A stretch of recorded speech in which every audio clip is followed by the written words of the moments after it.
उसको विकल्प के बाद निर्विकल्प दशा आती है, फिर निर्विकल्प सहित का विकल्प चलता है।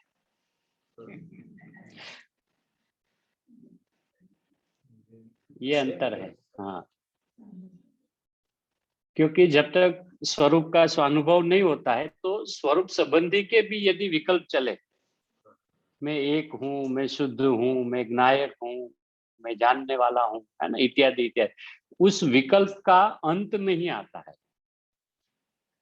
और जिसे स्वानुभव हुआ और अपना स्वरूप की याद आई, भले विकलात्मक भूमिका में आई, तो नेक्स्ट पर्याय के अंदर में उसका सीधा ही स्वरूप के साथ अनुसंधान हो जाता है। मात्र याद आने पर वो निर्विकल्प हो जाते हैं। इसलिए गुरुदेव श्री ने जो सुबह फरमाया, निर्विकल्प सहित का विकल्प, है ना, एक बात। दूसरी बात कि ज्ञानी के सारे विकल्प पूर्ति होते हैं,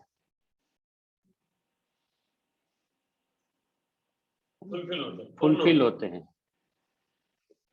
अज्ञानी जीव को, हम किसी को अज्ञानी तो नहीं कहेंगे, है ना, उसकी विराधना है, लेकिन जिसे अपना स्वरूप का अभी स्वसंवेदन नहीं हुआ है, उस जीव का विकल्प है ना, वो कभी फलित नहीं होता।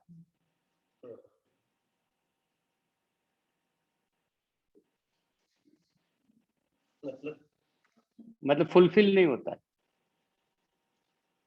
ज्ञानी का फुलफिल होता है, अज्ञानी का फुलफिल नहीं होता है। अब फुलफिल होने वाले क्या? हाँ, तो विकल्प ही है ना? तो जैसे कि मैंने कोई चीज की, कोई पदार्थ की, किसी व्यक्ति का विकल्प किया, तो उस विकल्प के काल में आकुलता, उसके बाद भी लगातार आकुलता, तो वो उसका विकल्प फुलफिल नहीं हुआ। अज्ञानी का जिसका भी स्वरूप को स्वसंवेदन नहीं है, ठीक है, बराबर है। अब ज्ञानी का विकल्प फुलफिल होता है। उसका अर्थ क्या कि ज्ञानी को यदि विकल्प आया, अरे मैं भगवान हूं, मैं सिद्ध हूं, और दूसरे तीसरे पर्याय के अंदर में वो सीधा अनुभव कर लेता है, उसका नाम विकल्प की पूर्ति हुई, फुलफिल हुआ है। हाँ होय ना, ये पण फुलफिल था। दोनों में विकल्प किया था, मुझे पूरा मुख्य भाग लिखना है। हाँ, ज्ञानी थे, नहीं हुआ। हाँ बराबर, उनको हो गया था, उनका विकल्प पूरा हो गया था, लेकिन जिस तरह से उनके भावों की धारा चल रही थी, वो सारा का सारा भाव लेखन में नहीं आया। इसलिए हम उस अपेक्षा से कहते कि उनका शास्त्र का शुरुआत तो हुआ लेकिन पूर्णता नहीं हुई। लेकिन उन्होंने जब शुरुआत की तभी उनकी पूर्णता हो गई थी, क्योंकि वो जिस तरह से अपने स्वरूप की महिमा पूर्वक एक एक प्रकरण का जो उन्होंने अधिकार रचा, तो उसमें तो उसका ज्ञान पहले से क्लियर है।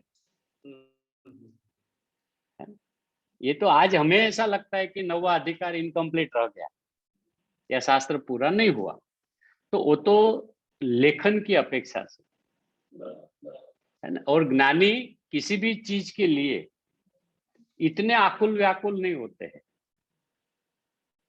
जितना अंदर से भाव आया, लेखन में आया, चाहे कहने में आया, बस वो वहीं पे उसका काम पूरा होगा।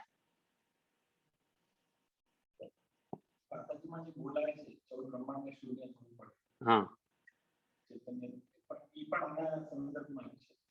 हाँ, એ તો ભાવના છે, ભાવના રૂપ છે કે ભાઈ જીવ ચૈતન્યની ભાવના ભાવે અને એની ભાવના પૂર્ણ ન થાય તો 14 બ્રહ્માંડને શૂન્ય થવું પડે, પણ એ ભાવના રૂપ છે, આની સાથે ન।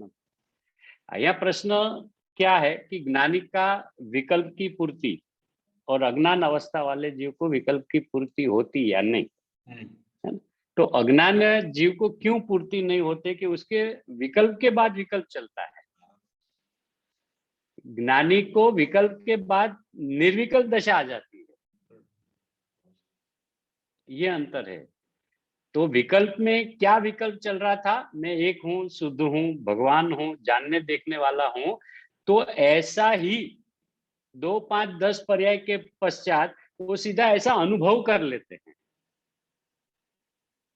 अब जब वो ऐसा अनुभव कर लेते हैं तो वो विकल्प जो था अपने स्वरूप संबंधी का वो पूरा हो गया, क्योंकि प्रत्यक्ष स्वसंवेदन में आ गया। दूसरे जीव का विकल्प मात्र चलता है, मैं एक हूं, मैं शुद्ध हूं, मैं भगवान हूं, मैं ज्ञाता हूं, लेकिन पूर्ति नहीं हो रही, क्योंकि साथ में आकुलता को अनुभव करता है।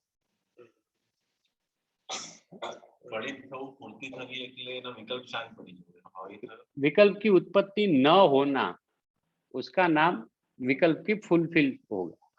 બારમાં એને કોઈ બીજા સંબંધીનો વિકલ્પ હોય, એ કાર્ય પૂરું થાય ન થાય એની પહેલે અહીંયા વિકલ્પ હવે એ સંબંધીનો ઉત્પત્તિ ન થતો, એનો મતલબ ફુલફિલ થઈ ગયું, पूर्ण થઈ। तो और ज्ञानी को भी है ना, हाँ, ज्ञानी का भी विकल्प हाँ, निर्विकल्प होने का कारण हुआ है। वो ऐसा मोक्ष मार्ग प्रकाशक में आता है, तो विकल्प से निर्विकल्प होता है, लेकिन उसका भाव अलग है। वो विकल्प छूटकर निर्विकल्प होता है, विकल्प से निर्विकल्प नहीं होता है। लेकिन कथन शैली में ऐसे आता है विकल्प से निर्विकल्प होता है ना। तो जब विकल्प ही है तो निर्विकल्प कैसे होगा।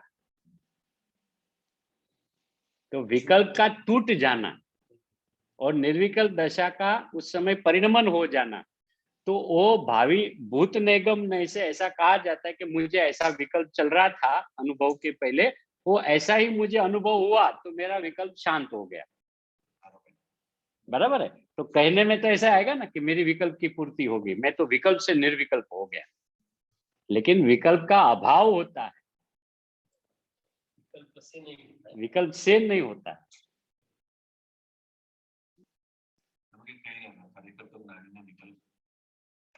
हाँ, और दूसरा कि ज्ञानी को विकल्प भी ऐसे ही आते हैं जिसकी पूर्ति हो, बाह्य में भी, वरना उस चीज संबंधी उसका विकल्प भी नहीं आवे।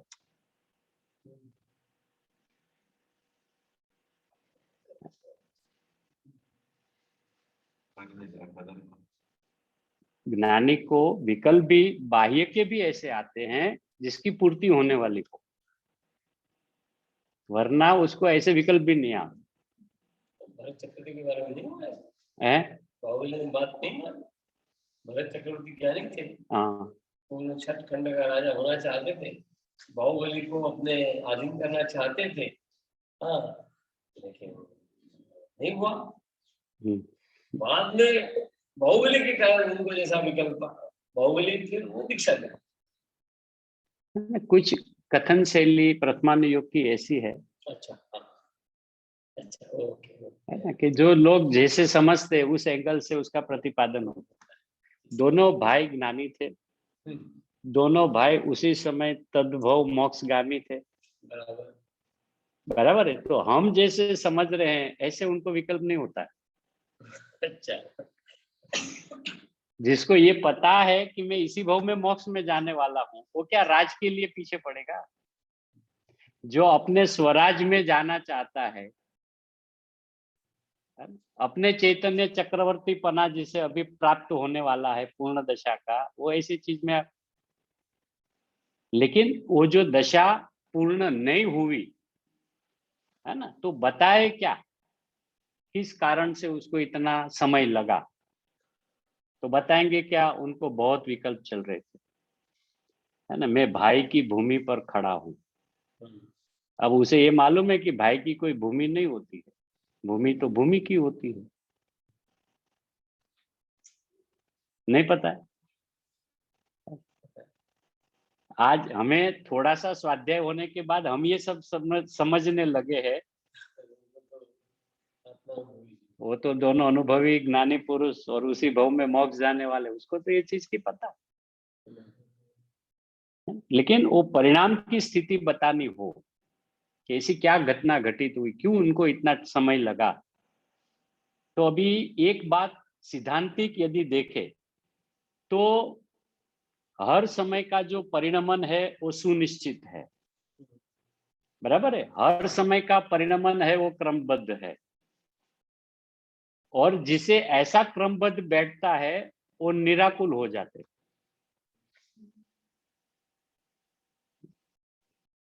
तो बाहुबली जी को पता नहीं होगा कि मेरा मोक्ष कभी होने वाला है और कितना समय बाकी है। हमें ये लगता है बहुत साधना की, ऐसे ध्यान में खड़े हो गए कि पूरे के पूरे बदन के अंदर, तो वेल को क्या बोलता है, ऐसा है ना, वो पाँव के अंदर में बेल वगैरह है ना, तो उनको नहीं पता था। और भरत जी का क्या हाल था, महल से बाहर नहीं निकल पाए और अंतर मुहूर्त के अंदर में।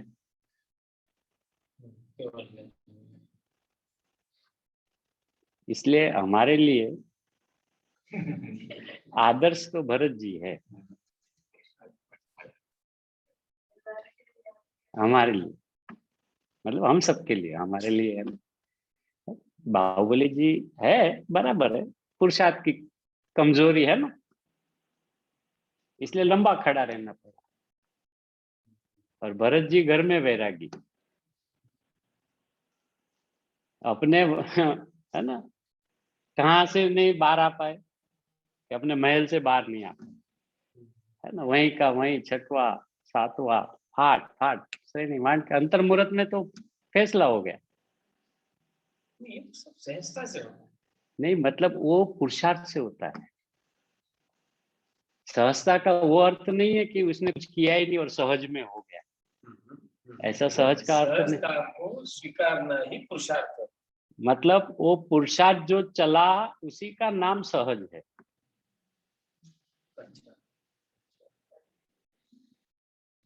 स्वरूप का जो बहुमान आया है ना, इतनी गरिमा इतनी महिमा आई, उसका नाम सहज है। सहजता का स्वीकार करना तो पुरुषार्थ ही नहीं करेगा ना, जब आएगा, जब होने वाला होगा तब होगा।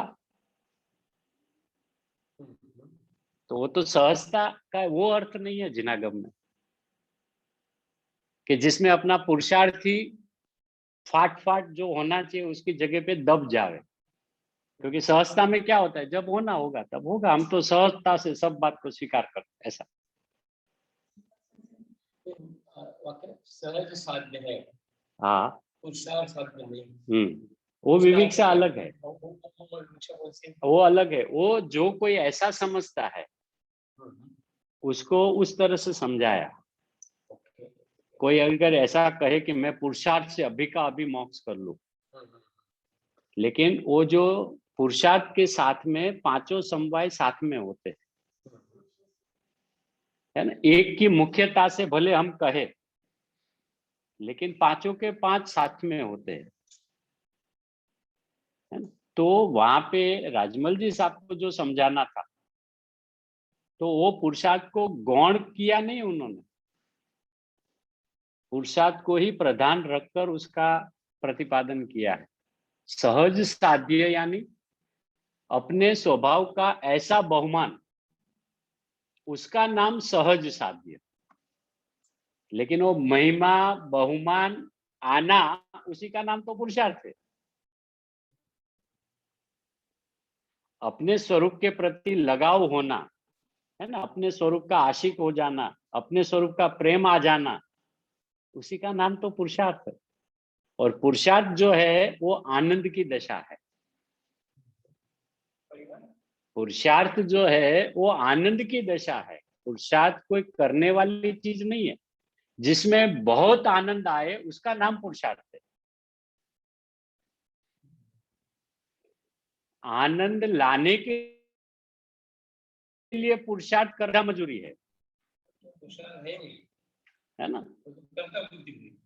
गधा मजूरी हुई।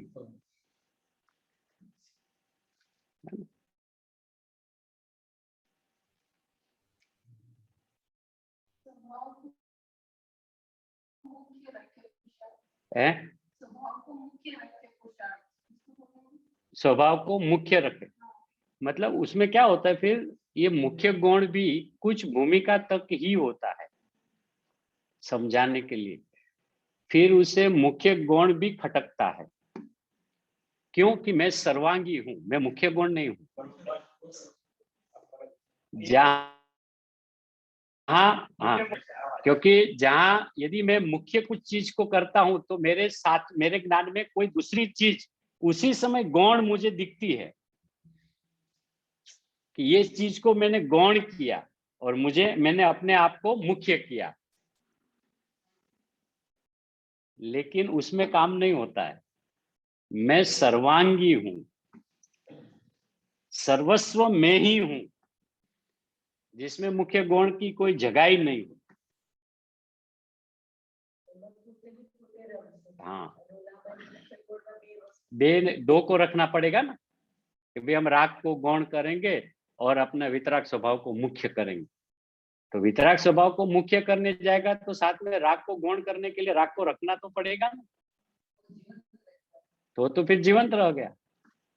ये तो निर्णय की प्रक्रिया में मुख्य गुण आता है। एक निर्णय होने तक जो प्रोसेस है, निर्णय करने की प्रोसेस, ये मुख्य गुण होता है। हाँ, बाकी पर निर्णय होने के बाद लेकिन यदि सवाल ही नहीं आता। हाँ, लेकिन निर्णय के काल में भी उसकी एक लिमिटेशन है। अच्छा, हाँ, यदि ये मुख्य गुण का खेल जब तक निर्णय पक्का न हो तब तक चले तो निर्णय भी नहीं होगा, क्योंकि वो मुख्य गुण में उलझा रहेगा।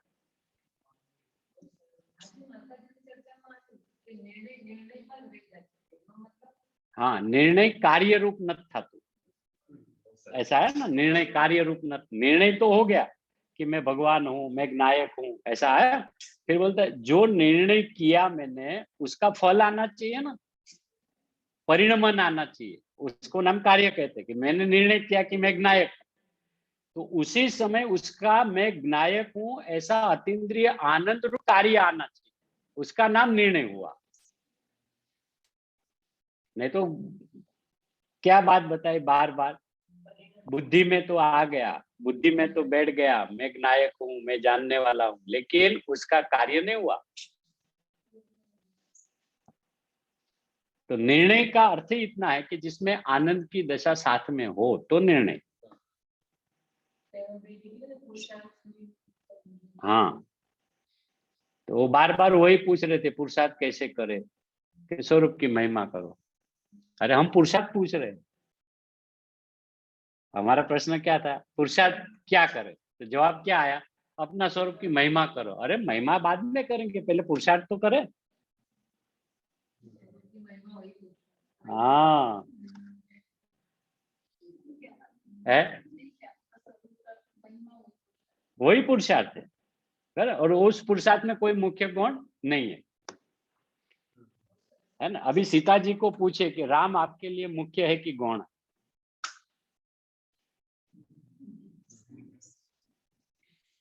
सीता जी को यदि ये पूछा जाए कि राम आपके लिए मुख्य है कि गौण है, राम राम है, मैं नहीं, मुख्य है कि गौण है,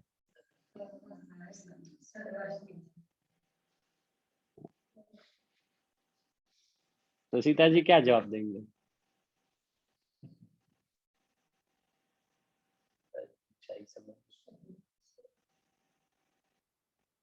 क्या देंगे? गुरुदेव मुख्य से गौण चाहिए। सीता जी को ये पूछे, सीता जी क्या जवाब देंगे? है है सर्वांगी है ना, बराबर है। फिर भी लक्ष्मण जी भी है, भरत जी भी है ना, उनके माता पिता भी है, सास ससुर भी है, पूरा परिवार भी है, लेकिन उसका जवाब में क्या आएगा? राम मेरे लिए सर्वस्व है। यदि वो बोले कि राम मेरे लिए मुख्य है,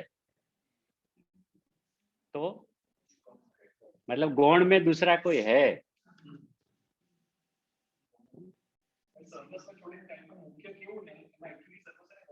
हाँ, तो निर्णय की भूमिका में अनुभव के पहले भी अपना निर्णय इस तरह से होता है, जिसमें उसे मुख्य गुण कोई कहे ना तो उसको अंदर से खटकता है कि जब मैं हूं तो मुझ में क्या मुख्य गुण, मैं कब अपने आप को मुख्य करूं और मैं कब अपने आप को ही गौण करूं, ये मेरे में थोड़ी ना होता है।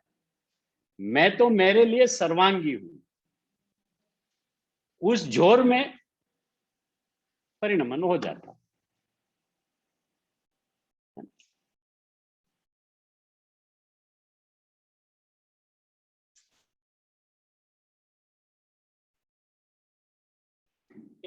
गुण, अनंत गुण और गुण का स्वाद, ऐसे दो बातें लिखी हैं। वो आएगा ना, गुण और गुण का स्वाद में अंतर क्या आएगा? हाँ, अभी कल से वही चलेगी, सात्विक गाथा चलेगी। धीरे धीरे अपन सब बात को समझने का प्रयत्न करेंगे।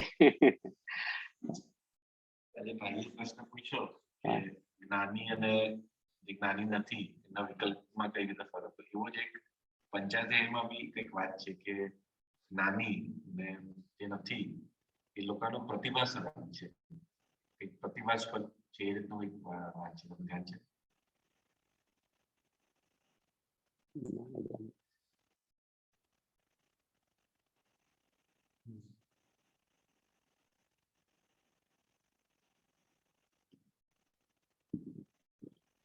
પ્રતિભાસ તો બધાનો સરખો જ હોય, પણ ત્યાં બંનેના પ્રતિભાસમાં ફરક છે એટલે શું, एक ने दर वक्ते स्वयं ही भाषित हो रहा है और दूसरे को जो झलकता है वो भासता है।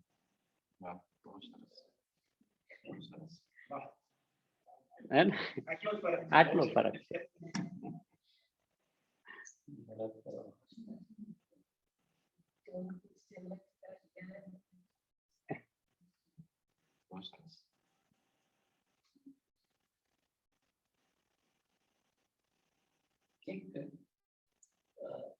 दो तरह का कथन आता है, ज्ञान के इस पर प्रकाश हुआ है।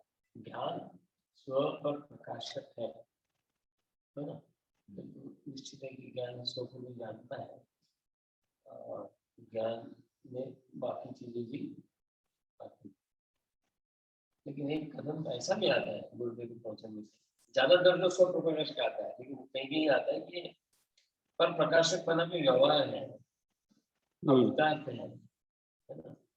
तो उस समय उनका भाव क्या है? ज्ञान केवल, और एक आता है कि ज्ञान केवल स्व प्रकाशक ही है। बराबर। तो ज्ञान स्व प्रकाशक ही है कहना है कि ज्ञान स्व प्रकाशक ही है, क्या आपका क्या है? मतलब ज्ञान की जो अपनी क्वालिटी है, अपने ज्ञान की, उसमें ज्ञान स्व पर प्रकाशक है। निश्चय से बराबर है। हाँ। एक बात, फिर पर ज्ञान में ज्ञान पर को प्रकाशता है, वो व्यवहार है, ऐसा भी आता है। वो भी सही, केवल ज्ञान में सारे झलकते हैं उनके ज्ञान में, लेकिन हाँ, लेकिन वो व्यवहार इसलिए कहा कि निश्चय किसको कहे और व्यवहार किसको कहे। तो कुंकुंद आचार्य भगवान ने ये सारी गाथाएं नियम सार में लिखी हुई है, बराबर है, नियम सार में है। तो पर प्रकाशक इसके लिए कहा कि पर को जानता तो बराबर है, लेकिन पर में तन्मय होकर जानता नहीं, इस व्यवहार, बराबर। तो अपना केवल ज्ञान भी सिद्ध हो गया कि लोकालोक अपने केवल ज्ञान में झलकते हैं, लेकिन मैं अपने में जैसे तन्मय हूं ऐसा मैं पर में तन्मय नहीं हूं, इसलिए व्यवहार, व्यवहार यानी झूठा नहीं। एक बात। दूसरी बात कि ज्ञान स्वप्रकाशक ही है, एक कथन शैली ये आती है। एक कथन शैली में ये आता है ज्ञान स्व पर प्रकाशक है, बराबर।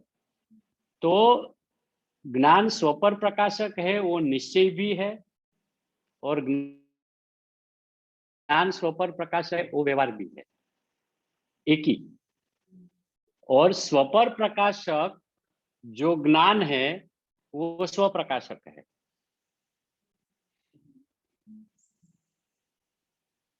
स्वपर प्रकाशक ज्ञान जो है वो स्वप्रकाशक है, क्योंकि स्वपर को जानने वाला जो ज्ञान है वो मैं ही हूं, इसलिए वो स्वप्रकाशक है।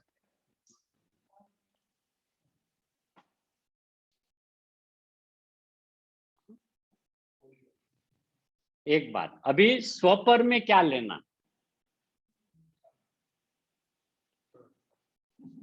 तो स्वपर में हम दो चीज समझते हैं कि एक स्व यानी मैं, और पर यानी हमसे जो भिन्न है, लोकालोकादि। तो वो तो लोकालोक की जब सिद्धि करनी हो, अन्य द्रव्य भी विश्व में अपनी हयाती रखते हैं, और भी 6 द्रव्य विश्व में है, ऐसा जब सिद्ध करना है तो वो पर वहां उसकी बात। और निश्चय से स्वपर प्रकाशक यानी ज्ञान और ज्ञान का स्व संवेदन, वो वास्तव में स्वपर प्रकाशक। ज्ञान और ज्ञान का स्व संवेदन वो स्वपर प्रकाशक। ज्ञान जो आनंद पूर्वक है, ज्ञान का स्वसंवेदन भी पर प्रकाशक है। हाँ, क्योंकि मैं जानना मेरे में हुआ, उसी समय मुझे मेरा आनंद भी आया, है ना। तो वो पर है, वो पर का नहीं है, स्वका ही है, है? हाँ, ज्ञान ज्ञान को जानता है, वो तो है, लेकिन ज्ञान ने ज्ञान को ही जाना, उसका प्रमाण क्या?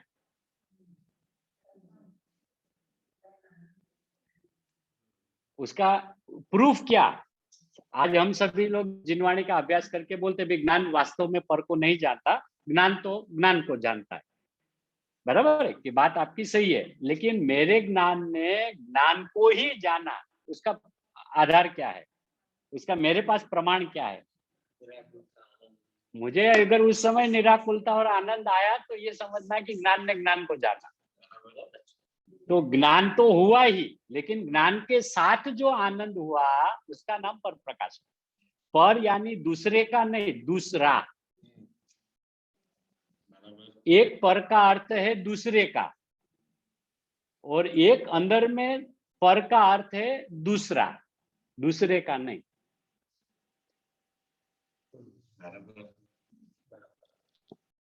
तो ज्ञान का जो वास्तविकता है कि जिसे हम ज्ञान कहे, है ना, आचार्य भगवान ने ये कहा, गुरुदेव श्री ने ये फरमाया कि हम ज्ञान उसी को कहते हैं जिस ज्ञान के साथ आनंद हो। यदि ज्ञान में आनंद नहीं है तो वो ज्ञान नहीं है। बराबर है।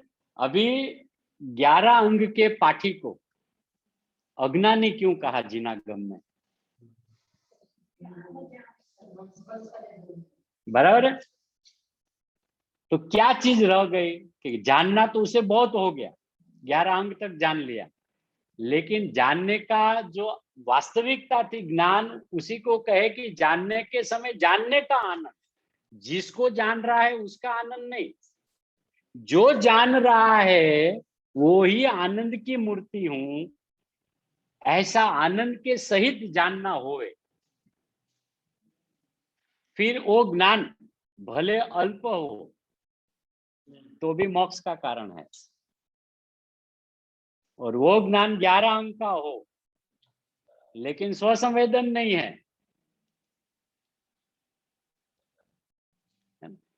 तो आज यदि डिफरेंस भी देखना हो ना, जैसे जिनागम में जो बात आती है कि ये ज्ञानी है, ये अज्ञानी है, ठीक है।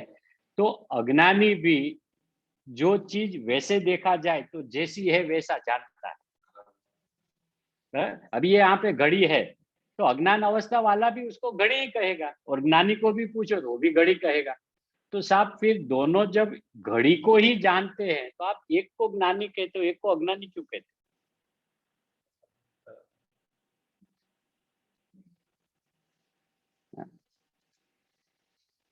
तो कहते हैं जानने से ज्ञानी अज्ञानी की बात नहीं, वो जानने के काल में जानने का आनंद पूर्वक जानता है कि मात्र जानता है, बस इसमें फैसला। વેદનને સ્વપ્રકાશક કેવું જોઈએ અને જાણવું થાય છે જેમાં વેદન નથી એવું કઈને સ્વપ્રકાશક આમ તો બેઉ પોતાના જ પડખા છે ત્યાંથી આપણે કાંઈ લાગે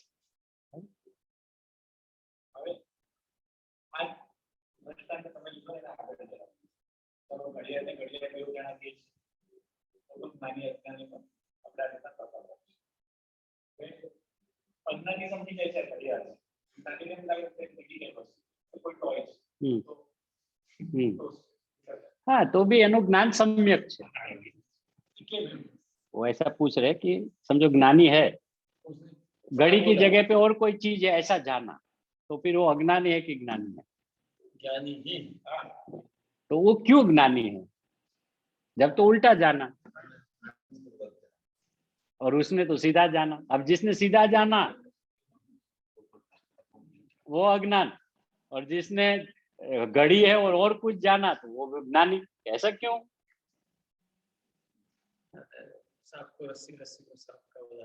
हाँ, आता है ना, मोक्ष प्रकाशक में आता है, लेकिन प्रश्न है कि क्यों ऐसा? प्रयोजन भूत नहीं ऐसा आता है, उसमें प्रयोजन भूत नहीं है, वो बात लिया है। तो फिर प्रयोजन भूत का अर्थ क्या? उसमें शब्द है कि भाई ज्ञानी यदि ये घड़ी की जगह पे इसको दूसरी कोई चीज भी जाने और उसके जानने में गलती भी हो मान लो, तो भी वो चीज प्रयोजनभूत विषय नहीं है, इसलिए फिर भी स्वरूप का स्वसंवेदन होने से वो तो सम्यक ज्ञानी ही है। तो फिर अब प्रश्न है, हाँ, लेकिन अभी प्रश्न ये है दीदी कि वो प्रयोजनभूत जो बात उन्होंने लिखी, वो प्रयोजनभूत का अर्थ क्या है ना? उसमें शब्द ऐसा लिखा है कि भाई प्रयोजनभूत विषय नहीं है, इसलिए गलती भी हो शंख को छिप जाने, ऐसा उसमें है ना, कुछ ऐसा दृष्टांत भी दिया है। तो प्रयोजनभूत यानी क्या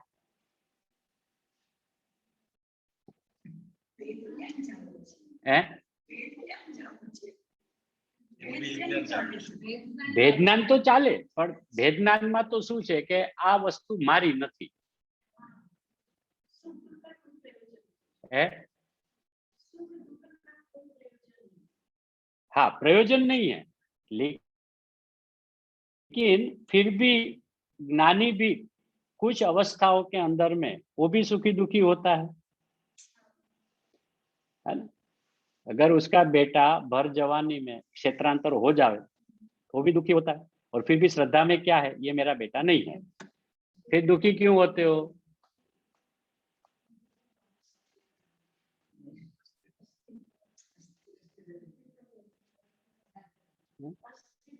अस्थिरता का दोष है। प्रयोजन भूत का पता चल रहा है। हाँ, वही वो प्रयोजन भूत की बात हो रही है ना? तो प्रयोजन भूत यानी क्या? प्रयोजन भूत जो है उसका उसे ज्ञान श्रद्धा हुआ है। हाँ, जो प्रयोजन भूत है मैं स्वयं है ना, तो उसको स्वपर भेद विज्ञान हुआ है, वो प्रक्रिया पूरी हुई है।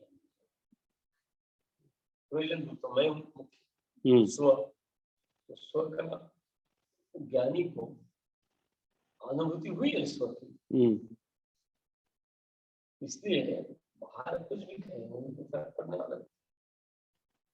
बराबर, मतलब भाई का कहना है कि उसको अनुभूति है, इसलिए उसका जो भी जानना है वो उसके लिए प्रयोजन भूत नहीं है ना? अभी प्रश्न ये है कि जिसको अनुभव नहीं हुआ, वो सारा का सारा ज्ञानी के बारे में बोलता है, मतलब ज्ञानी को ऐसा हो गया, ज्ञानी ऐसा जानता है, ज्ञानी को अनुभूति हो गई। प्रभु आपको कैसे पता? आप तो बोल रहे हो मैं तो अभी नहीं हुआ हूं, आपको कैसे पता कि वो ज्ञानी है? अपने लिए तो वो इम्पोर्टेंट है ना। जिनागम से पढ़कर हम कहे, ज्ञानी के लक्षण जानकर याद रखे, धारणा में रखे, वो एक बात है, लेकिन मैं इतनी निशंकता से कैसे कहूँ? यदि आज गुरुदेव श्री ज्ञानी है, बराबर, गुरुदेव श्री ने कभी हमें नहीं कहा कि मैं ज्ञानी हूं। हम किस बल पे कह रहे हैं कि ये पुरुष ज्ञानी है? अब उनकी अनुभूति जो है वो तो उनके पास है, उनकी अनुभूति उनके पास है। मुझे कैसे पता चला कि गुरुदेव ज्ञानी है?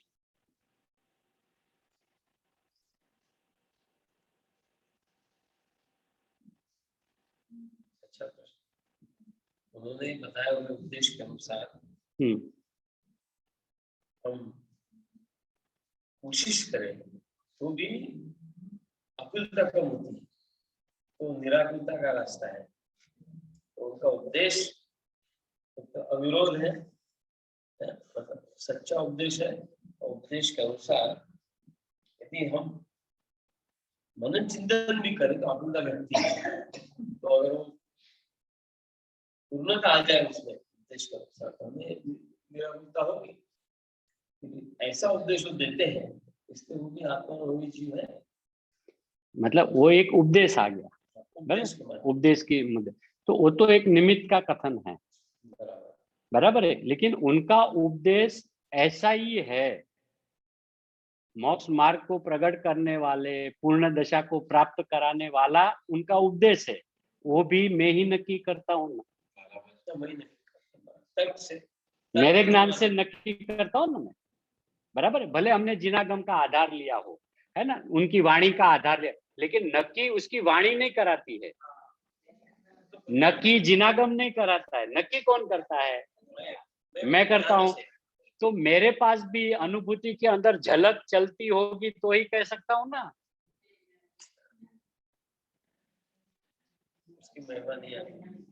यदि मेरे पास ये अनुभूति के लिए न हो तो मैं कैसे नक्की करूं कि गुरुदेव ज्ञानी है?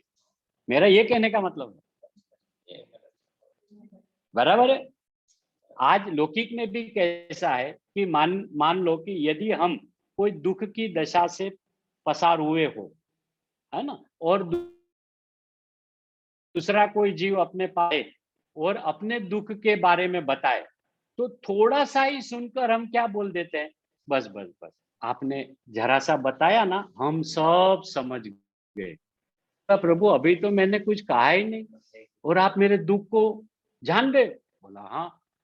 बोला आपके दुख को नहीं जाना, मैंने मेरे दुख को जाना है। आपको ऐसा प्रॉब्लम चल रहा है, आपको ऐसी तकलीफ चल रही है, आपको कैसे पता? अभी तो मैंने कुछ कहा ही नहीं। तो किसके बल से हम बात करते हैं? बराबर, जो चीज मैं अनुभव किया मैंने, उस चीज का आज मैं गुरुदेव ज्ञानी है, मैं किसके बल से कह रहा हूं?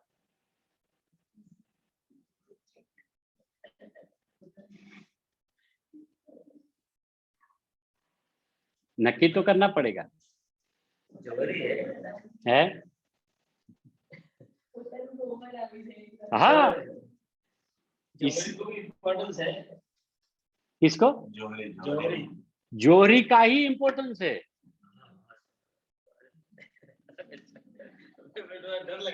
नहीं, जोहरी का ही इम्पोर्टेंस है ना, तभी तो कह पाएगा ना ये कोहिनूर का हीरा है। अच्छा, उसकी नजर इतनी पैनी होगी, है ना, तभी तो बोल पाएगा ये खरा सोना है। तो सोना थोड़ी आके हमें कहता है मैं खरा हूं।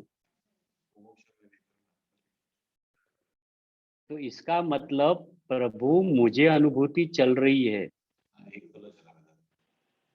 तभी मैं ये महापुरुष की बात कर सकता हूँ कि हाँ प्रभु आप भी मेरे जैसे हो। हाँ, ऐसा है। अभी तक हम ऐसा ले रहे थे कि जैसा सिद्ध है ना ऐसा मैं हूं। गुरुदेव आए, बात वो पलटा दी कि जैसा सिद्ध है ना ऐसा मैं नहीं, जैसा मैं हूं ऐसा सिद्ध है। जो मैं हूं वह है भगवान। बराबर है। तो प्रभु आपके जैसा कि नहीं, आप मेरे जैसे। अभी तो हमें बनना है कि बनना कुछ नहीं है, हूँ, वर्तमान में मैं हूँ, और मैं हूँ तभी तो आपका निर्णय कर पा रहा हूँ। आप सिद्ध हो, मुझे कैसे पता चला? और सिद्ध ऐसे ही होते हैं, कोई सिद्ध आके हमें तो बताया नहीं, तो हमें कैसे पता चला कि सिद्ध ऐसे होते हैं? हाँ,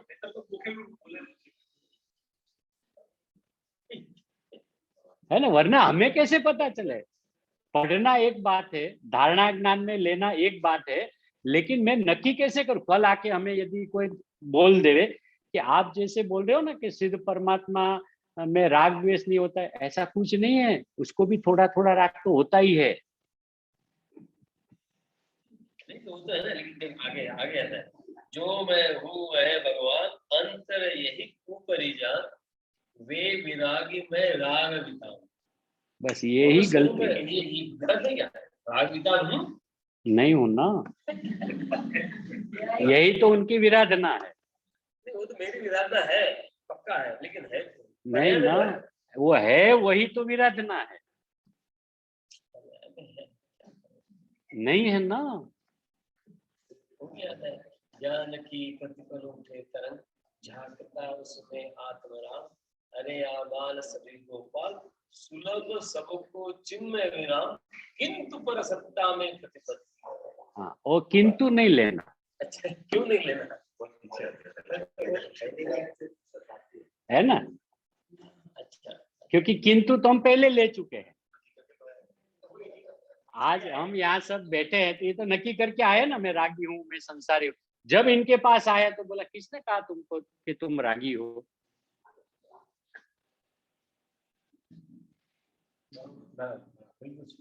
ये तीन लोग के नाथ ने कभी हमें नहीं कहा कि तुम रागी हो। अनंत तीर्थंकरों ने कभी नहीं कहा कि तुम रागी हो। अनंत ज्ञानियों ने कभी नहीं कहा कि तुम रागी हो। मैं अपनी जिद छोड़ने के लिए तैयार नहीं हूं।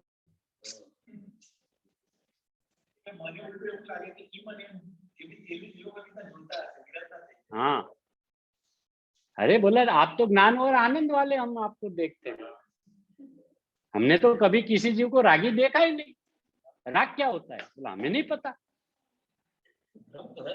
है। नहीं ना,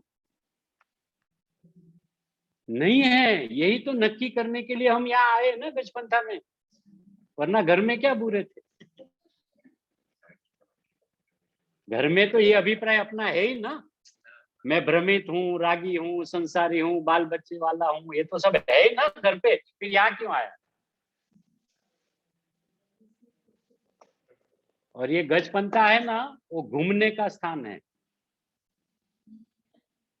ये सिद्ध क्षेत्र है ना, ये घूमने का स्थान है, फिरने का स्थान है। हमने सिद्ध क्षेत्र को घूमने फिरने का स्थान ही नहीं माना है, हमने हिल स्टेशनों को घूमने फिरने का स्थान माना है। वो गुरुदेव के शब्दों में कहे तो वो रखड़ने का स्थान है, और घूमने फिरने का ये स्थान है। तो क्या घूमना और क्या फिरना कि मैं घर से आया तभी मैं रागी हूं ऐसा आया था, अब यहां आके मैं घूम गया, ओहो मैं तो सिद्ध हूं, इसका नाम घूमना, घूम जाना, यू टर्न। U turn. तो ये घूमने फिरने का स्थान है ना, इसलिए आनंद आता है। महिमा ही नहीं है ना, अभी इतनी बार बहन ने बार बार वही दोहराते, स्वरूप की महिमा करो, स्वरूप की महिमा करो। वो उधर से 10 प्रश्न पूछता है, पुरुषार्थ कम है, श्रद्धा की कमी है, अब उसको सब बात में कमी है, कमी है, कमी है दिखती है। ज्ञानी को सब बात में पूरा है, पूरा है, पूरा है, पूरा है, पूरा है। उनको हर जीव पूरा दिखता है, और वो जीव क्या, मेरी कमी बताओ ना, बोले बस तुम्हारे में कोई कमी नहीं है। अच्छा, अभी अभी कमी नहीं है? हाँ, अभी नहीं, जब भी देखो तभी नहीं है। आज यदि मुझे यदि ऐसा हुआ कि मुझे रोग हो गया है ना, मैं डॉक्टर के पास गया, तो डॉक्टर ने सारे रिपोर्ट निकाले मेरे हिसाब से, उनको, उन्होंने तो मुझे जैसे देखा ना उसी समय बोल दिया था, मतलब उसके ज्ञान में आ गया था इसको कुछ रोग है नहीं। लेकिन उसको सीधा बोलूंगा ना तुम्हें कुछ है ही नहीं, तो वो तो समझेगा ना। तो बोला थोड़ा ब्लड टेस्ट करा लो, थोड़ा ये टेस्ट करा लो, एक एमआरआई करा लो। सब हो गया। फिर दूसरे दिन गए रिपोर्ट दिखाने, क्या कुछ भी नहीं है आपको। तो वो घर पे जाके हलवा खाएगा ना, आहा, कुछ नहीं। बराबर। अब मैं यहाँ रागी हूँ, देसी हूँ, संसारी हूँ, ये सब रिपोर्ट निकालने मैंने इनको भेजा, साहब ये मेरा रिपोर्ट जरा चेक कर। बोला आप में राग भी नहीं, संसार भी नहीं, मिथ्यात्व भी नहीं, अज्ञान भी नहीं, तो क्या होना चाहिए? अभी अभी मैं रागी नहीं हूँ। वो बाहर जाके दूसरे को क्या बोलता है, ये डॉक्टर सही नहीं है, मेरा रोग ही नहीं पकड़ पाए। अरे बोला मैंने पकड़ा ना कि आपको कुछ नहीं है। बराबर है। तो अभी सर्वज्ञ के ऊपर तो कोई है ही नहीं ना, अभी वहां से रिपोर्ट आया आपको कुछ भी नहीं है। आप तो यहाँ हो ना तो भी ज्ञाता हो, यदि कल आप सीधा ले चले गए ना तो वहां पे भी ज्ञाता हो। तो हुआ क्या आपको कि कुछ भी तो नहीं हुआ।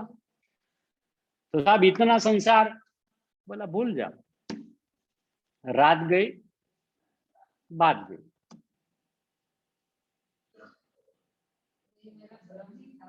हाँ, अब जब तक डोरी में सर्प की भ्रांति थी, बराबर है, और जब गुरुदेव ने कहा कि ये डोरी ही है, एक बात उस दृष्टांत में सबसे इंपॉर्टेंट बात क्या है मालूम है? कि सर्प को देखते देखते ओरिजिनल वो डोरी को देख रहा है।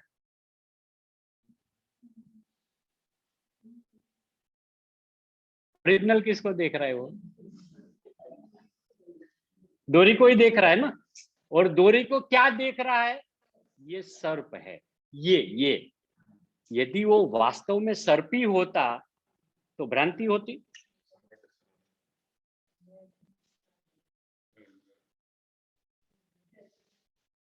तो सर्प के काल में भी वो डोरी को ही देखता है, ऐसे अज्ञान अवस्था के काल में भी वो तो मैं भगवान हूं ऐसा ही देख रहा है। लेकिन गुरुदेव का देखो, अगर ये सर्प होगा ना तो मैं उसको छूता हूं, सर्प होगा तो मुझे काट लेगा। नहीं नहीं साहब दूर जाओ, सर्प है काट लेगा। मुझे पता है वो सर्प नहीं है, डोरी है। तो अपनी मान्यता, जो भ्रमित मान्यता है, उसको तोड़ने के लिए गुरुदेव ने ऐसा वो रस्सी हाथ में लिया है ना, और हमें बताया देख बेटा ये रस्सी है, डोरी, ये सर्प नहीं है, ये डोरी है। हाँ ये तो डोरी है। अब गुरुदेव हमें पूछे तेरा सर्प लेके आ,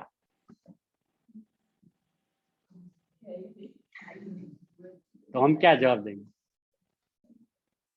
तो अभी तक इसमें सर्प देख रहा था ना, उस सर्प को लेके आ। तो कहाँ लेके आ?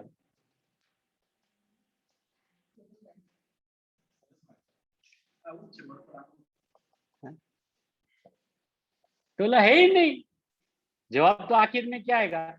नहीं नहीं, तो तू कितने सुबह से शाम हो गई, तू सर पे कर ऐसे अनादिकाल से मैं अज्ञान, मेरे राग, मेरे द्वेष, मेरे ये।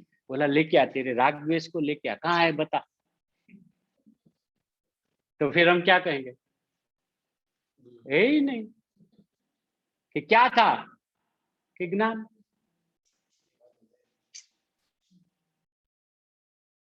उस समय भी ज्ञान था, आज भी ज्ञान है। तो जब ज्ञान ही ज्ञान है तो प्रभु मुझे हुआ क्या है? कि कुछ भी तो नहीं हुआ, तो आनंदित हो जावे ना। ओहो, मैं तो भगवान हूँ।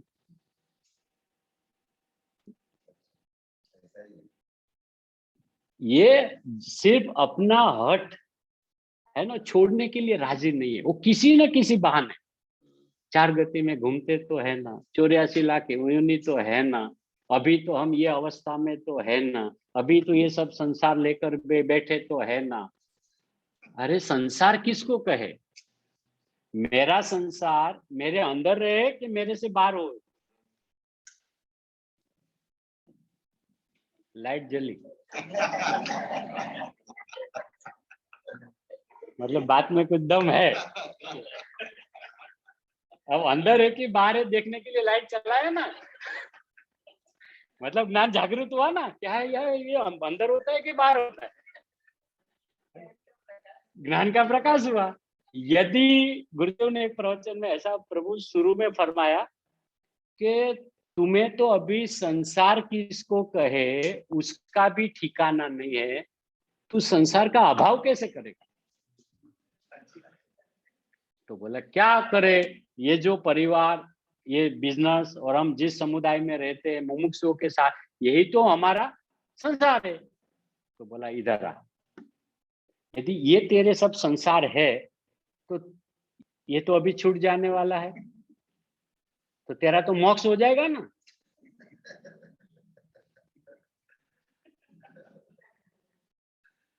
ये तो सिंपल बात है ना। यदि मैं मेरे परिवार वाले को संसार समझता हूं, बराबर है, तो मैं यहां से जाऊंगा तो वो तो सब यहाँ रह जाएंगे, छूट जाएंगे। तो जिसका संसार छूट गया उसको क्या होता है?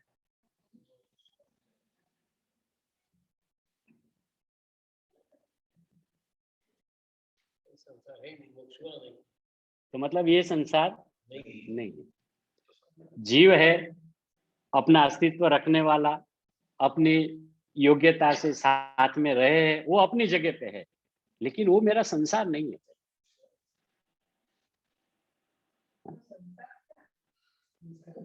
संसार है ही नहीं, है ही नहीं ना। क्यों संसार नहीं है? कि दूसरे जो पदार्थ है उसकी अस्थि है, बराबर है, उद्गल है, धर्म है, अधर्म है, आकाश है, काल, जीव है। अच्छा, उनकी हस्ती है, उसका अस्तित्व अपने से स्वयं सिद्ध, उनसे स्वयं से, तो वो मेरे ज्ञान के ज्ञेय है और यहाँ ज्ञान है। तो यहाँ ज्ञान, सामने ज्ञेय, अब दोनों के बीच में संसार कहाँ से आ गया? कहाँ है?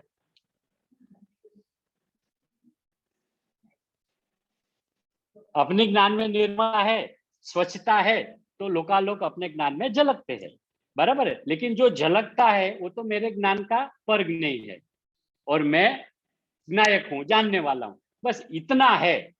अब ये मेरे को बताओ कि इसमें दोनों में संसार कहाँ है? न जानने वाले में संसार है, क्योंकि यहाँ पे तो ज्ञान है, और जो मेरे ज्ञान में झलक रहा है न वहां पे संसार है।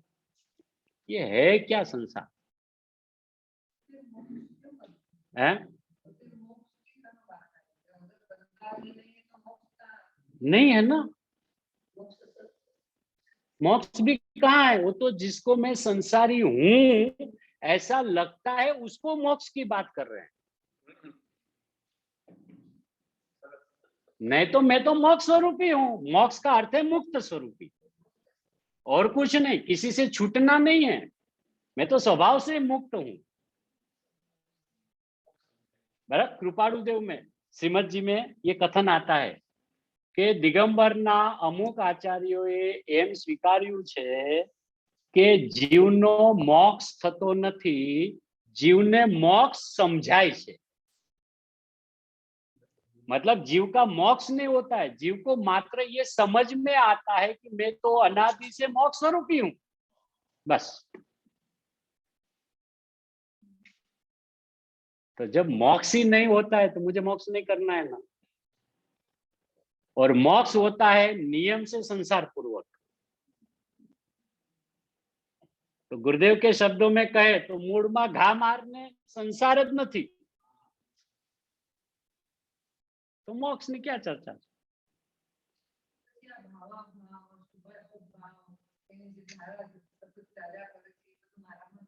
हाँ नहीं।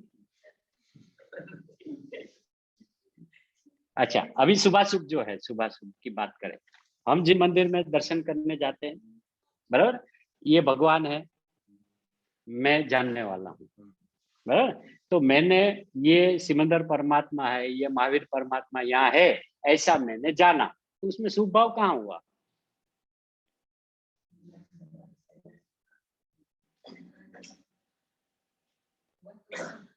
है? यहाँ ज्ञान, वो नहीं, और ज्ञान में जानने की ताकत है, तो हमने ये जाना कि हाँ ये महावीर परमात्मा है, सिमंदर पर। ये शुभ कहाँ से हुआ?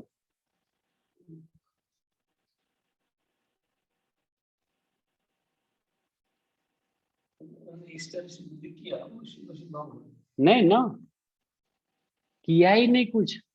ज्ञान के अलावा हम कुछ नहीं कर सकते, इसलिए आप और मैं सिमंदर है। सिमंदर का मतलब है अपनी सीमा में रहने वाला। तो अपनी सीमा क्या है? ज्ञान। बस इतनी मर्यादा है। तो आप भी सिमंदर, मैं भी सिमंदर। तो ये नहीं जाना, ये तो भ्रम है। ये नहीं जाना, ऐसा जाना, बस अभी क्यों भ्रम को आगे लाते? जब हम महापुरुषों के पास, है ना, जो हमारे वास्तविक डॉक्टर है, उनके पास गए, तो फिर बार बार उनको अपने रोग के बारे में बताना ही नहीं।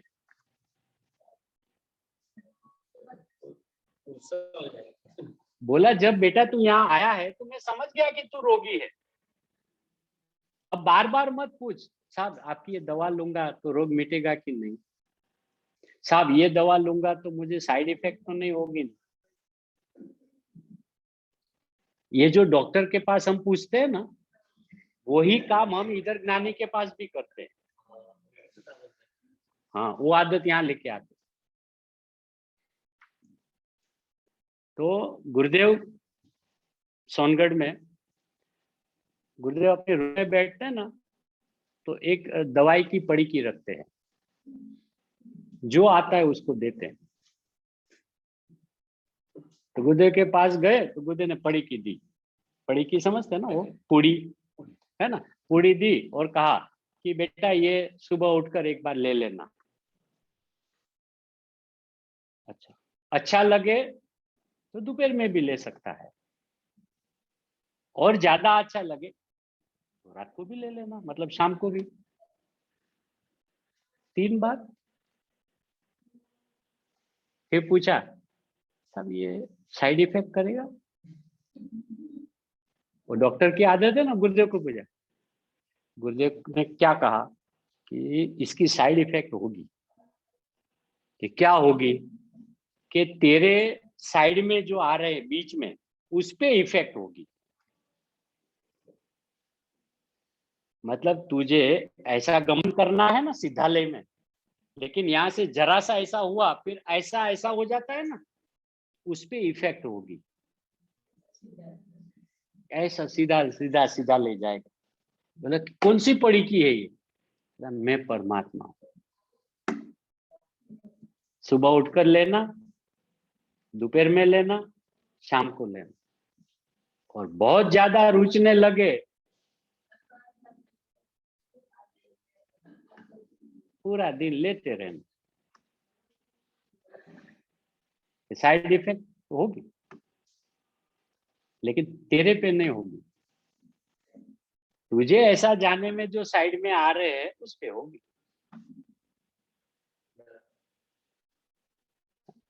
तो इतनी गजब की बात, बहुत सरल बात है। यदि हमें कोई निरोगी कहे तो हम इतने आनंदित हो जाते हैं, जबकि हमें ये पता है कि शरीर मेरा नहीं है। बराबर है। आज गुरुदेव के उपकार से हम सब ये सीखने समझ में आ गया कि शरीर मेरा नहीं है। और वो डॉक्टर शरीर के बारे में बोलता है कि आपके शरीर में कुछ भी रोग नहीं है, फिर भी हम घर पे जाके हलवा शिखंड पूरी खाते, हाँ मेरे कुछ रोग नहीं। अरे शरीर में नहीं है तो शरीर तो मेरा है ही नहीं ना। उसमें अगर इतने उछल जाते हैं तो प्रभु मैं तो अशरीरी परमात्मा हूँ। है? और मेरे में तो रोगी नहीं, ऐसा यदि कह देवे तो आनंद से उछल पड़े ना। ओहो प्रभु, मैं ऐसा बोले आप भले मानकर आए, हुआ कुछ नहीं। इसलिए मिथ्यात्व शब्द जो आया ना जिनागम में, वो अपने सम्यक दर्शन को सुरक्षित रखने के लिए आया है। मिथ्यात्व, मिथ्यात्व का अर्थ क्या होता है? ऐसा नहीं है, बराबर है। यदि मैं अपने आप को शरीर वाला मानता हूं तो ज्ञानी हमें क्या कहते हैं? तू मिथ्या दृष्टि है। तो हमें आनंदित हो जाने का, हाँ, आनंदित हो जाने का, हाँ, कि क्या ऐसा नहीं है, मतलब मैं शरीर वाला नहीं हूं। अच्छा, उसी समय मेरे ख्याल में क्या आएगा? मैं तो अशरीरी हूं। तो वो मिथ्यात्व ने क्या कहा, क्या किया? अपने स्वरूप को सुरक्षित रखा। कोई यदि कहे ना तो उसका बुरा नहीं मानना,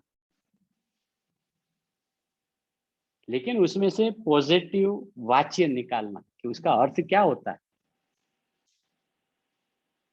और जब ऐसी बात गुरुदेव के सानिध्य में रहकर हम समझते हैं तो हमें इतना बल आ जाता है स्वरूप के प्रति, इतना भाव आ जाता है कि कुछ भी बनने का जो अभी तक का भाव था वो समाप्त हो जाता है।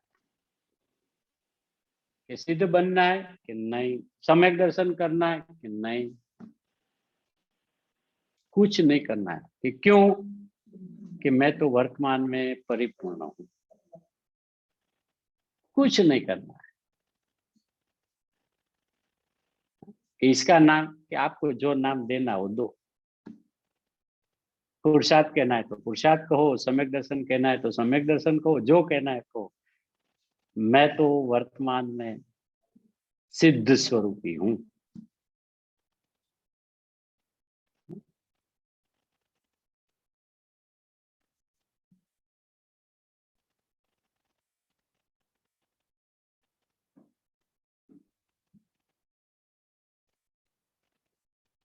ये भाव मतलब मैं सिद्ध हूँ, ये हमेशा क्यों नहीं रहता है? टिकता नहीं, मतलब हमें याद क्यों करना पड़ता है? याद क्यों करना पड़ता है? बार बार क्यों करना? ના એવું નથી, જેને ખબર પડી જાય ને કે હું સિદ્ધ સ્વરૂપ, પછી યાદ હું કામ કરવાનું?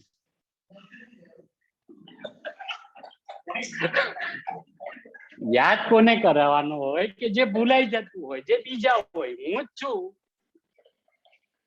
પછી યાદ શું કામ કરું?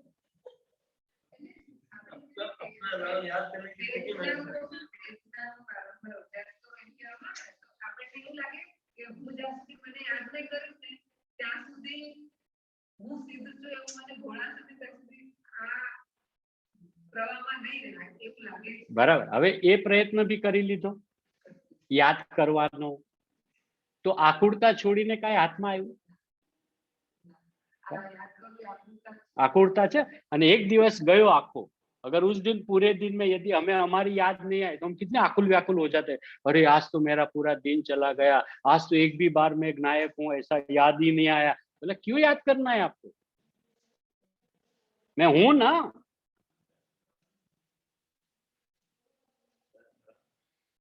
बस कि विश्वास की कमी, कि नहीं नहीं विश्वास से भरा पड़ा हुआ हूं, कमी क्या है? मेरे में कुछ कमी नहीं है ना। यही चीज को तो घुटने के लिए यहाँ आए।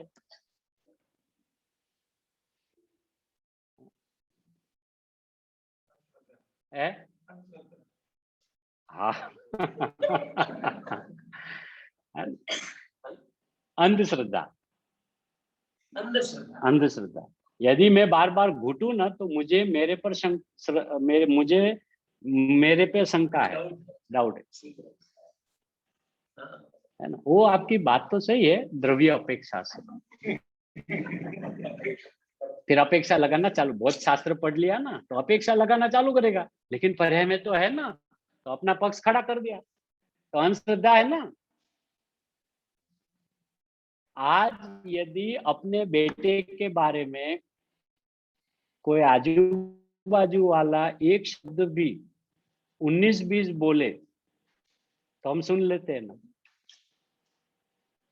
आपने कहा तो सही होगा, आपने कहा तो सही होगा, ऐसा बोलते होंगे ना, नहीं? क्यों? क्यों? मेरा बेटा है, आप कुछ बोल उसके बारे में समझकर बोलना। वो बोला आपके बेटे ने मेरे बेटे को मारा, बोला आपके बेटे को मारा, वो मेरा बेटा नहीं है। अरे बोला एक बार हम लोग सब पूरा बिल्डिंग वाला एक साथ में मिलकर आए कंप्लेन करने, सुन लो। सुनने का सवाल ही नहीं उठता, वो मेरा बेटा हो ही नहीं सकता। इसका नाम है श्रद्धा। यदि मैं देखने गया उनकी बात सुनकर तो मुझे मेरे बेटे पे शंका है, शायद किया भी हो सकता है।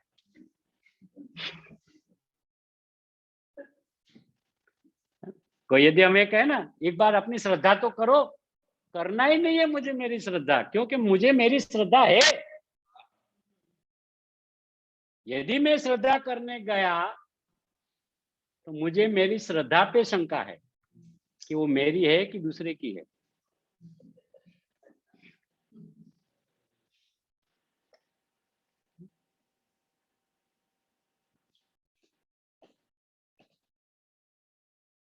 ये श्रद्धा के चक्कर में ही तो फंसे है ना,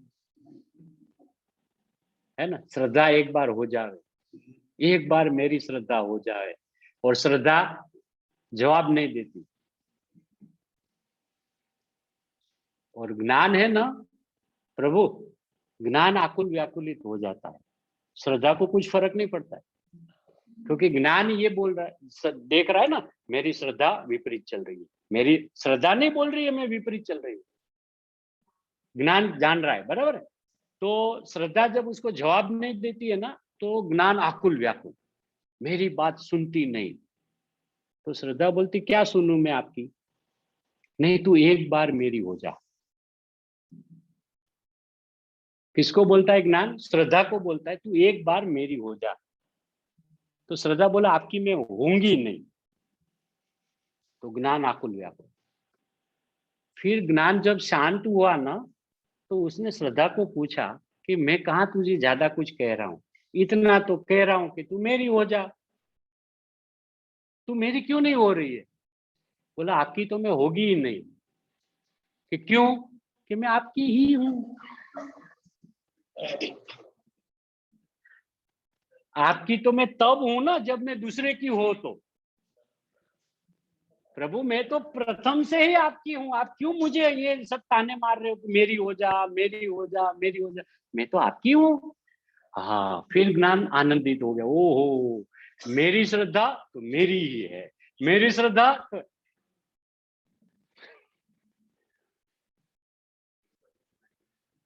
ये अनंत काल इसी में गया, ये घर के झगड़े में गया। कर्मों ने कुछ नहीं किया, नो कर्म ने कुछ नहीं किया, अन्य पदार्थों ने कुछ नहीं किया, घर के झगड़े में, और वो भी ज्ञान उल्टा चल रहा है। श्रद्धा तो बेचारी निर्विकल्प है, उसको तो उसके पास तो ज्ञान नहीं है। अब जब श्रद्धा के पास ज्ञान नहीं है तो दूसरे की कैसे होगी? दूसरे की होने के लिए ज्ञान तो चाहिए ना। अच्छा, अब उसकी श्रद्धा मिटाओ अपनी करो, तो उसके लिए भी तो ज्ञान चाहिए ना। और आचार्य भगवान ये फरमाते हैं कि श्रद्धा निर्विकल्प है। हाँ, अंधी यानी वो अपने को ही भरी हुई है, उसका नाम अंधी। इसलिए श्रद्धा सती है, सती है वो। उसने आंख उठाकर दूसरे किसी को देखा नहीं। इसलिए श्रद्धा है ना सीता जी जैसी है। सीता जी को बहुत वो आए ना जब वहां से, कहां से? रावण के पास से, है ना। तो वो छोटे छोटे लोग बोलना चालू कर दिया, सीता जी तो ऐसी है वैसी है। सीता जी बोला इधर आओ, ये क्या रोज के मैंने टोने मारते हो, एक बार मेरी अग्नि परीक्षा कर लो, आपके विकल्प शांत हो जाएंगे। अब उसको तो पूरा अपने पे भरोसा था ना, कि मैंने वहां पर भी किसी पर पुरुष को आंख उठाकर देखा नहीं है। मैं तो मेरी सतह पन्ने में कोई आंच लगी नहीं। अब हुआ क्या फिर? ये श्रद्धा है ना, वही बोल रही है। ये क्या मुझे रोज रोज आप बोलते हो, इसकी हो गई, इसकी हो गई, इसकी हो गई, उसके, ये रोज मेरे से सुना नहीं जाता है। एक बार मेरी अग्नि परीक्षा कर लो। और अग्नि परीक्षा की तो क्या हुआ?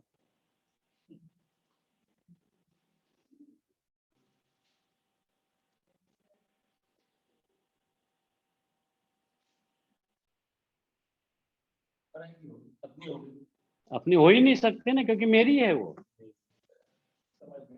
वो समझ में आ गया। खाली ज्ञान को क्या था, कंफ्यूजन था ना, डाउट था। और श्रद्धा तो किसी की हुई नहीं, अनादि से नहीं हुई है। और सम्यक दर्शन के काल में श्रद्धा कभी भी सम्यक होती ही नहीं है। सम्यक है, वो ऑलरेडी सम्यक है। ऐसे ज्ञान का जो जानना हुआ वो सम्यक हुआ।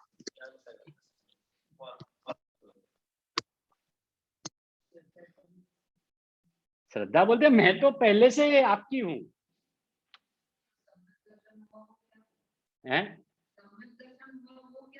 सम्यक दर्शन हुआ यानी ज्ञान सम्यक हुआ।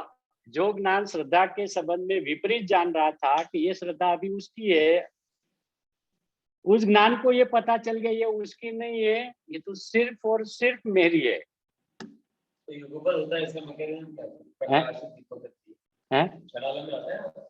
सम्यक ज्ञान, सम्यक दर्शन एक साथ होता है। और उनका रिलेशन क्या दीपक और प्रकाश जैसा। हाँ, उसका अर्थ क्या है कि जब भेद विविक्षा से बात करें जिनागम के अनुसार से, तो तीनों परिणमन ज्ञान, दर्शन और चारित्र का है ना। जब अज्ञान को सिद्ध करना है तो तीनों विपरीत चल रहा है। सम्यक ज्ञान हुआ तो तीनों अविपरीत पने चल रहा है। लेकिन ओरिजिनल पूरा खेल ज्ञान का है। पूरा का पूरा खेल मात्र और मात्र ज्ञान का है। क्योंकि ज्ञान, आचार्य भगवान ने जिनागम में ये कहा कि एक अपना ज्ञान गुण ही सविकल्प है और बाकी के सारे गुण निर्विकल्प है। तो जब निर्विकल्प है तो प्रभु वो दूसरे की होगी।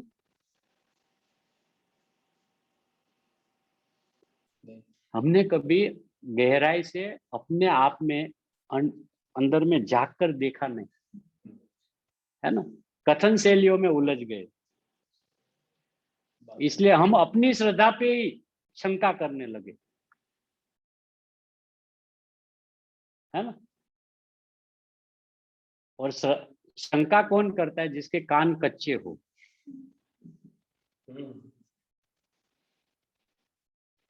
बराबर ना, वरना वो किसी की सुने भी नहीं। अपना ज्ञान कमजोर है इसलिए वो बात में आ जाता है।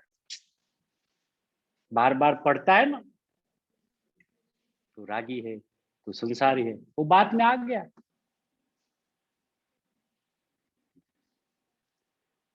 अब वही ज्ञान पलट गया, पावरफुल हो गया, तो उसे पता चला ओहो, ये तो मैं यदि मेरी श्रद्धा को विपरीत कहूं ना, तो इसमें मेरा परिवार ही उस पे कलंक लगता है। आज हमें ये अपने में दर्द नहीं हो रहा है। श्रद्धा गुण मेरा, चारित्र गुण मेरा, आनंद गुण मेरा, और उसी को मैं खुलेआम ये कहता हूं मेरी श्रद्धा विपरीत। ज्ञान अज्ञान, सुख जो है अभी दुख रूप परिणमित हुआ। अरे मैं अपने घर को क्या कर रहा हूं?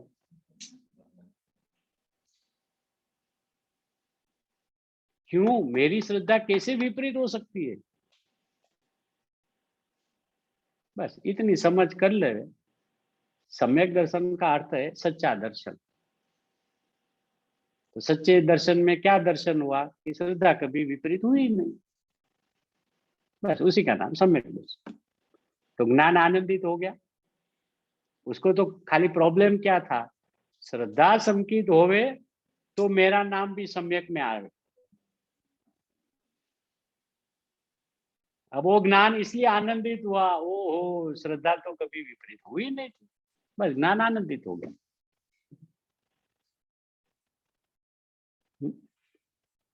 सबके साथ ऐसा ही घटता है सभी के साथ ऐसी ही घटना होती है। सभी के साथ सम्यक दर्शन जिनको जिनको हुआ उनके साथ सभी के साथ यही होता है। स्वरूप का यथार्थ श्रद्धान हुआ, बराबर है। तो क्या श्रद्धान यथार्थ हुआ कि मेरे अनंत गुण में से कोई भी गुण विपरीत। अब ऐसा कौन जानता है, श्रद्धा की ज्ञान है? तो ज्ञान सम्यक हो गया, तो ज्ञान का खेल है। सब पूरा ज्ञान का खेल।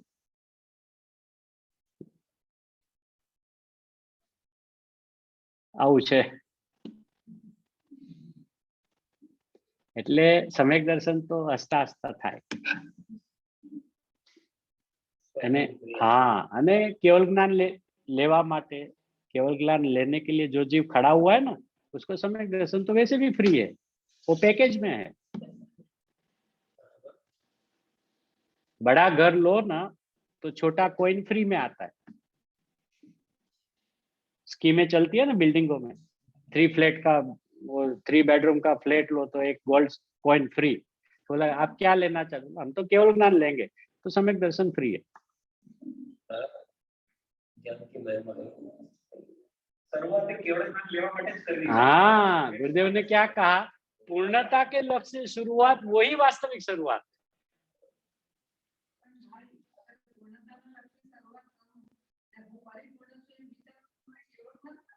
નથી જોતું, વેરી ગુડ, કારણ કે એ તો છે જ અત્યારે, કેવળ જ્ઞાન તો છે જ, પછી બેને ભેગા કરવા પૂરતી જ વાત છે ને।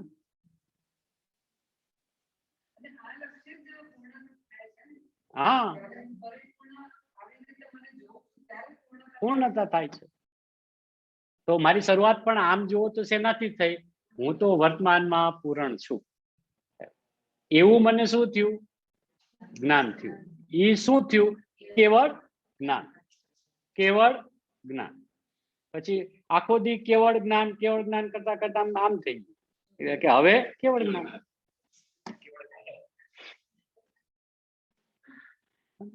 એટલે બહુ સહેલું છે, સરળ છે। અને આ તો આરાધનાના દિવસો છે, 10 લક્ષણ આરાધનાના દિવસે, આનંદ મસ્તીના દિવસો છે। અને સ્વરૂપની અંદરમાં બાળ આવી જાય આનંદની, અને એવા આ મસ્તીના દિવસો છે। આ કઈ લીલું મોઢું કરીને બેસવાના દિવસો થોડી છે। 10 લક્ષણ આવ્યા, ધર્મના દિવસો છે, તો હું કરવાનું બાપુ, આનંદમાં રહો। હે આમ કરીને આમ બેઠા આખો દી હોગી મોઢું કરીને, એમ થોડી હોય। હે હા, બસ આનંદમાં રહ્યો।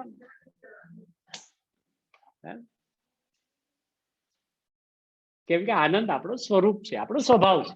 જો આપણી બધાની મોઢામાં પણ પહેલો શબ્દ શું આવે કે કેમ છો, પહેલો શબ્દ શું આવે છે, મજામાં। પછી ભલે જે કથા કરતા હોય એમ, પણ પહેલો જવાબ શું આવે, कैसे हो, बहुत बढ़िया, आनंद में है। तो आनंद में ही है ऐसा क्यों कहते हो, स्वभाव है मेरा आनंद में रहने का, इसलिए पहला वो आता है। આપણે બીજાને વિશ બી કરીએ ને હેપી બર્થડે, हाँ, हैप्पी हैप्पी हैप्पी करिए છીએ ને।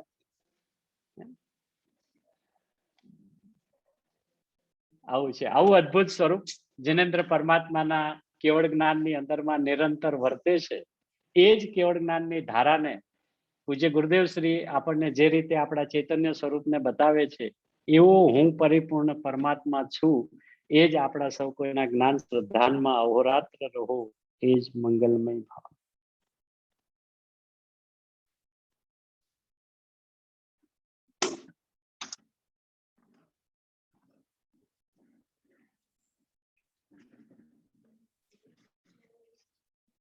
निज में बता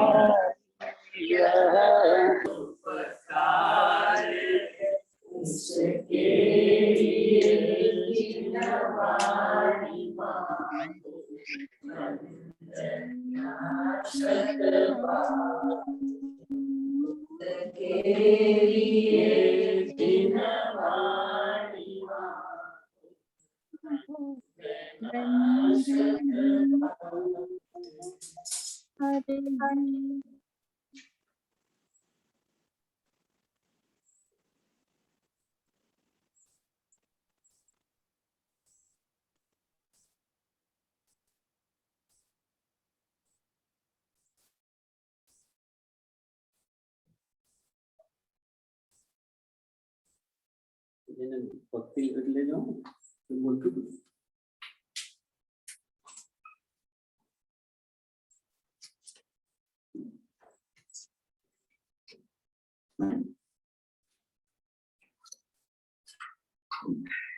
બોલ્યો બોલતા તમે બોલતા ના કોઈનો અવાજ આવે